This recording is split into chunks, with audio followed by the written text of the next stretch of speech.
Hi everyone, this is Christine. It is Friday, October 16, 2015. It's in the evening, and I just want to share a few things with you, if that's okay. Hi everyone. Excuse me. I had no idea my uploading this Follow the Flight Plan video would stir up such a hornet's nest, but apparently it has. I have been reading the comments on this video and would like to share with you my understanding of my own walk with Jesus. Maybe it will help others to better understand, and if not, that is okay also. This is just my walk and understanding with Jesus. I think most of us are on my channel because we have been watching Anna's and Lively's videos for a while in the past, and that is how we all got to know each other. Some of us may have begun watching Anna's videos at the beginning of her channel. We may have come in at the middle of her channel watching her videos, or we may have even come in at the end of her channel, but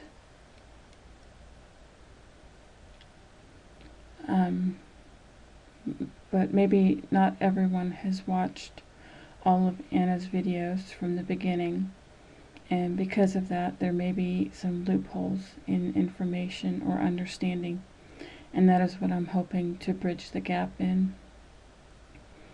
The goal, everyone, is not to stay in religion for the rest of your life. Religion is like school. It is where you get taught right from wrong, good from evil, do this and don't do that. But just as when we are in high school, eventually we graduate and leave school and start a life of our own. We eventually get a career, or we do something of service for the world, but we start to live our own life once we graduate and leave high school. So it is with religion. When we graduate, we leave, or we resurrect, just like how Jesus did, and then we go out and engage back into life and the world the way Jesus did after he resurrected. He walked around for 40 days before he ascended and entered back into life again after he rose and left the tomb, or school, which is also known as hell, Hades, the grave, Sheol, or prison. It is, in essence, your jail cell, because you can't really do anything or go anywhere of your own free accord when you're in prison. And prison pretty much tells you what you can and can't do. It's very, it has rigid schedules.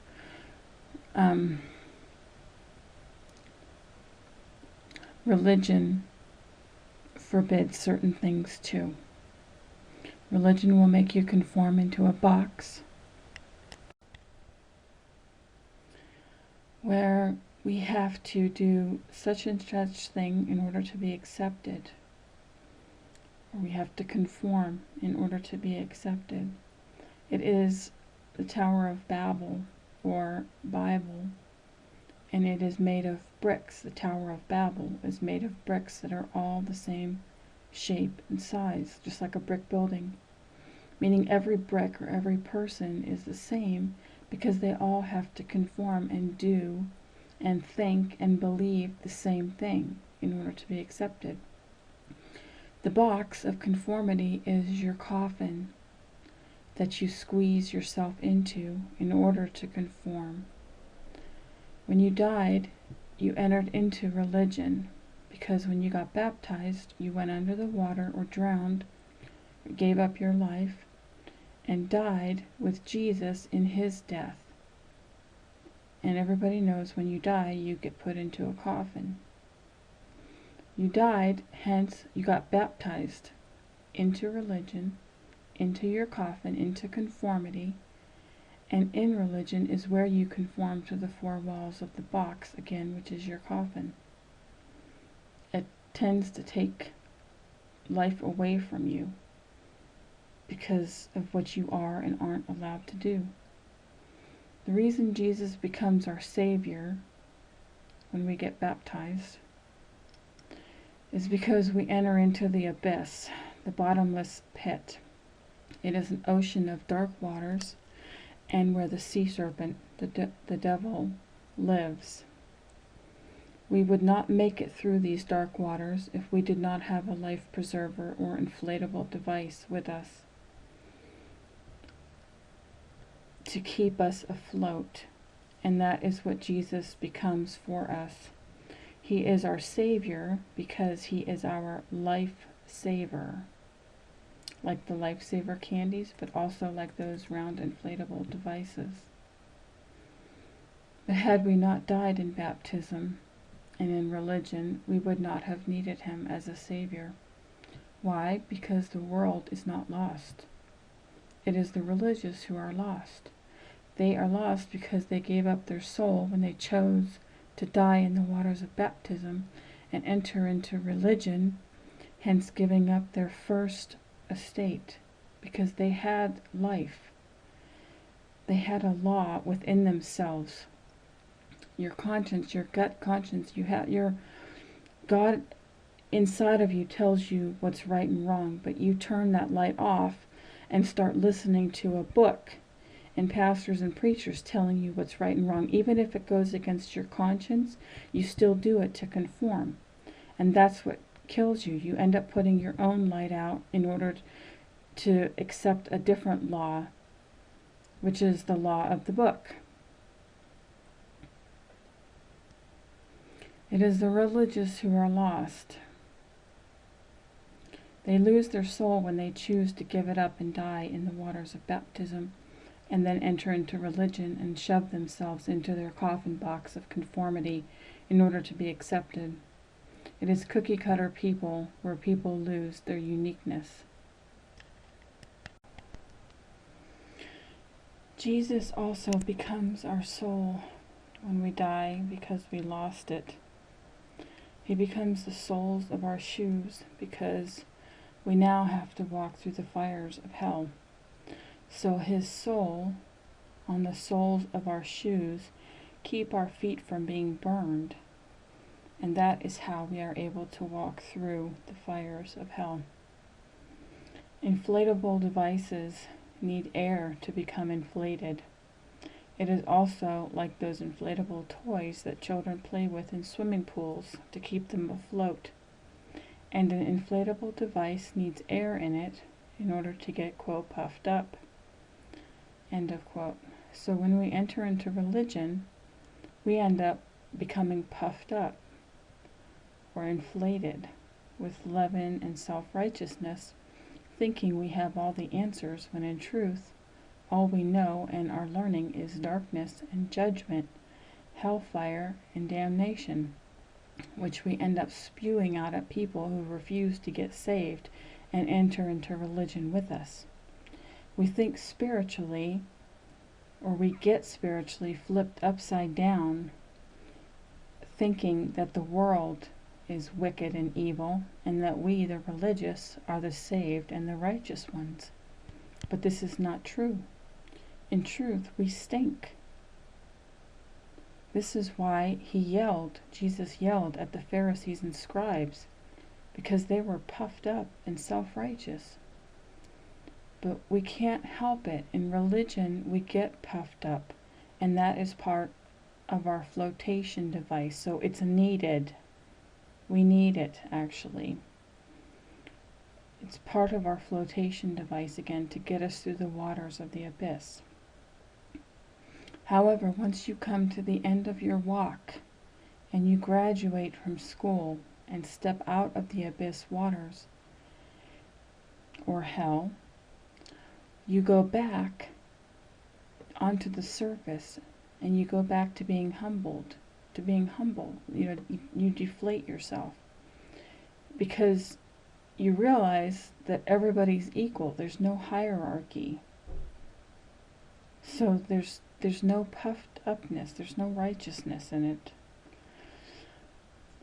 And you don't need on the surface, when you get out of the water, Like if you're swimming, you don't need your inflatable device anymore, so you can now let the air out of it, because you only need it when you're in the water. So the self-righteous leaven inside of us goes away when we resurrect and come out the other side. We can take also the bands and the straps and the ties off of our feet from the shoes that we're wearing with Jesus' soul, on the bottom, the soles of our shoes. We can take those bands and straps and ties off of our feet, and in essence what they are is the shackles and chains of prison. Like when you're in prison, they put those shackles and those balls and chains on you, but you're now set free. When you get out, when you graduate and you get out of the abyss and you enter back onto land, you get to take the shackles and chains off, and you're a prisoner who has now been set free. So you can take Jesus' shoes off because you no longer are walking through the fire. You've stepped out of hell after graduation and are back on land again. So you get set free and are given your original life back on the surface again that you lost before you entered into religion. So you started on land, went underwater in the baptism, and then you come back and enter back on land again when you resurrect. But in essence, all you're doing is getting your original life back. It's just you're missing out on a lot of years that you were underwater. Those years you can't get back in your life. But when you get your original life back, when you resurrect and come out the other side, this is called the resurrection again. Because Jesus had a life originally, then he died, went into the tomb, and then he resurrected. It's 3 parts. And if we are truly going to follow Jesus, then we have to do the same. Yet people are choosing to remain in religion and are not wanting to resurrect. But this is what Anna is trying to share with everybody, that you want to come out of the grave. You want to resurrect. If people don't resurrect, they will remain dead in religion, in death, in darkness, and in their coffin, thinking they have life, but in reality, they are spiritually dead. Because it's darkness. It's darkness in a coffin. And it's darkness underwater, guys. And it's darkness in death. And we entered into death when we got baptized. We entered into Jesus' death. But what we have to do is resurrect just like he did. He didn't stay dead. He resurrected and entered back into life. And that's the missing piece that we have to do. When we turn our God source light off inside of us because we ate of the tree of the knowledge of good and evil, which God told us not to eat of, God then goes dark to us. And the way he goes dark is because he puts on a black judge's robe over himself, and he now becomes the judge to you. Because you have now entered into sin, because you ate of the tree that he told you not to eat of. That was the sin, and the tree is the book. It's the Bible. It's actually any religious book. People who are following a religion instead of letting God inside of you guide you. They're letting a book tell them what to do. If you think about it, if you were in a store and someone asked you if you wanted a receipt for an item that you just purchased and you told them, no thank you, let's save a tree. Really what you're telling them is, let's save the paper and don't print out the receipt. Books are made of paper and they have black ink on white paper. And what book tells you what is good from evil, or what is right from wrong, or what you should or shouldn't do, or can or can't do? It's the Bible. And that is what people are following. How do you ingest a book? by reading it. In reading and ingesting our Bibles, we ate of the fruit of the tree, of the knowledge, the tree or the book, of the knowledge of good and evil, because the Bible is what tells us what is good and evil. We took of the serpent's venom or poison when we ate the fruit, and it killed us. Hence, we died in baptism. Religion will lead you to death, guys. It's just like Sleeping Beauty or Snow White, who ate the poisonous apple and died. He ate the fruit that we weren't supposed to. Jesus did not come to put people into religion. He came to get them out of religion. When he died on the cross, he said, "It is finished." That he did not come to destroy the law, but to fulfill it. And that's what we have to do. Fulfill it and then resurrect. And that's what we have to do, is finish our walk and resurrect and graduate and then enter back into life again. And you get your life back. Okay, because religion is all about servitude, self-sacrifice, things like that.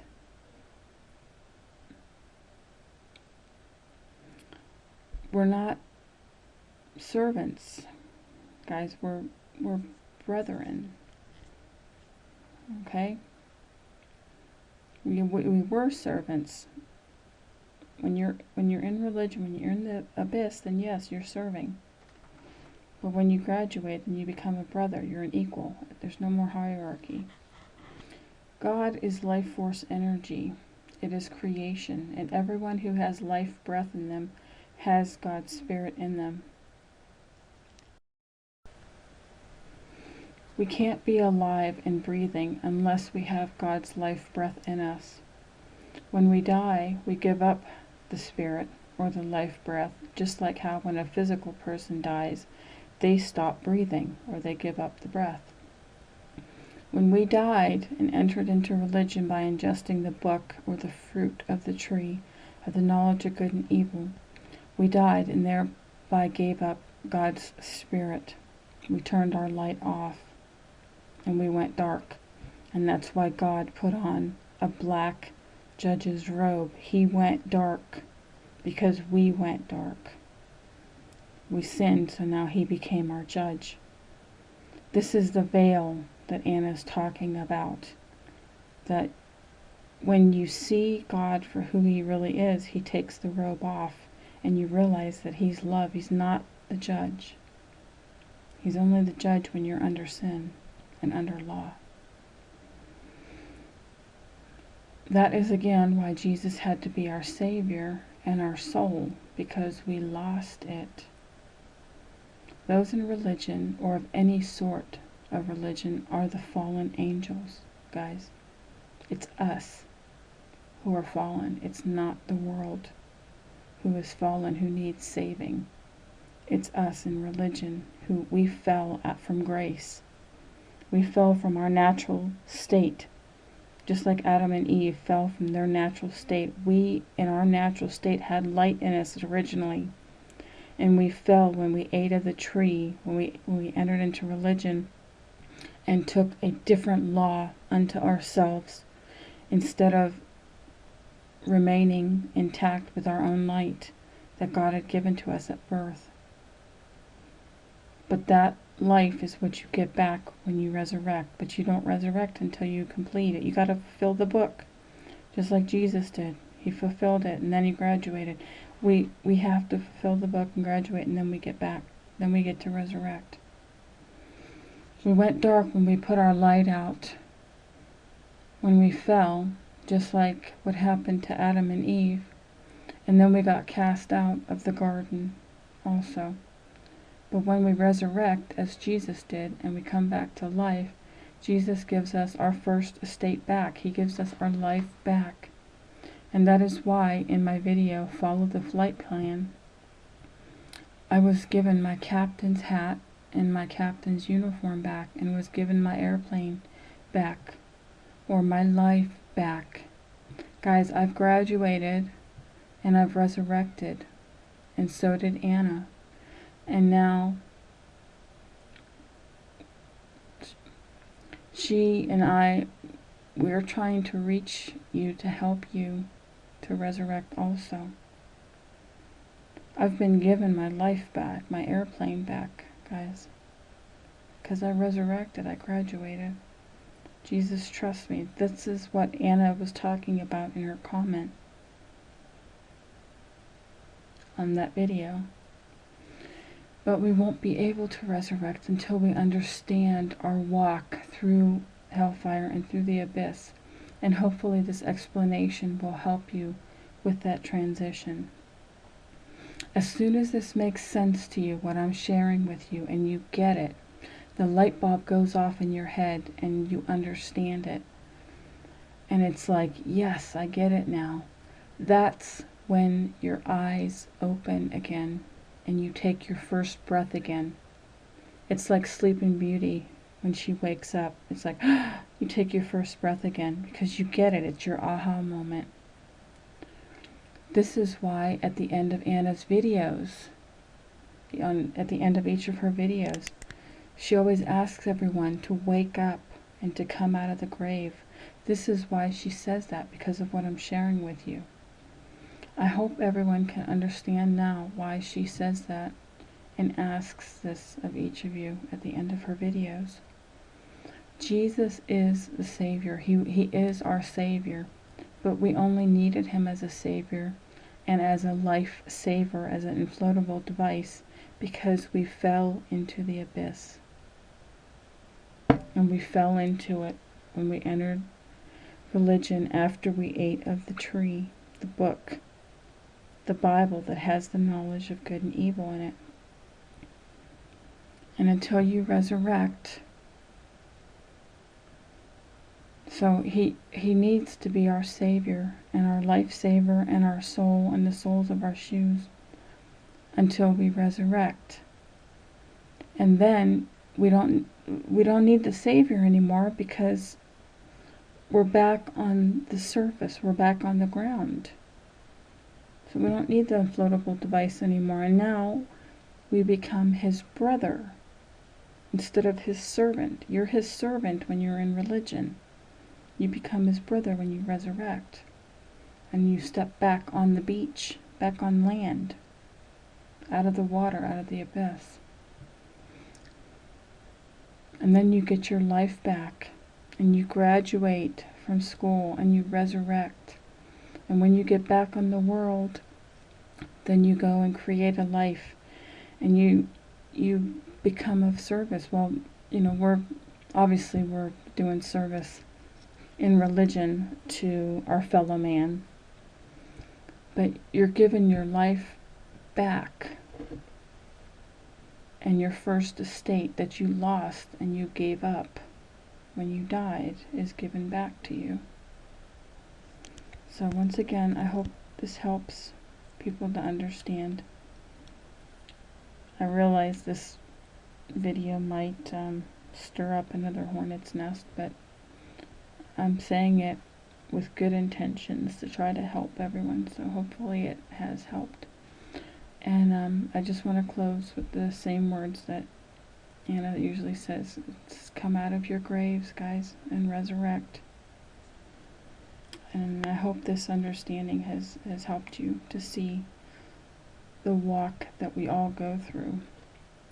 Once you resurrect, you can look back on it, and then you understand how everything played out. At least that's what happened for me. So I'm sending you all much love, and take care, and I'll talk to you in the next video, whenever that is. Okay, bye-bye.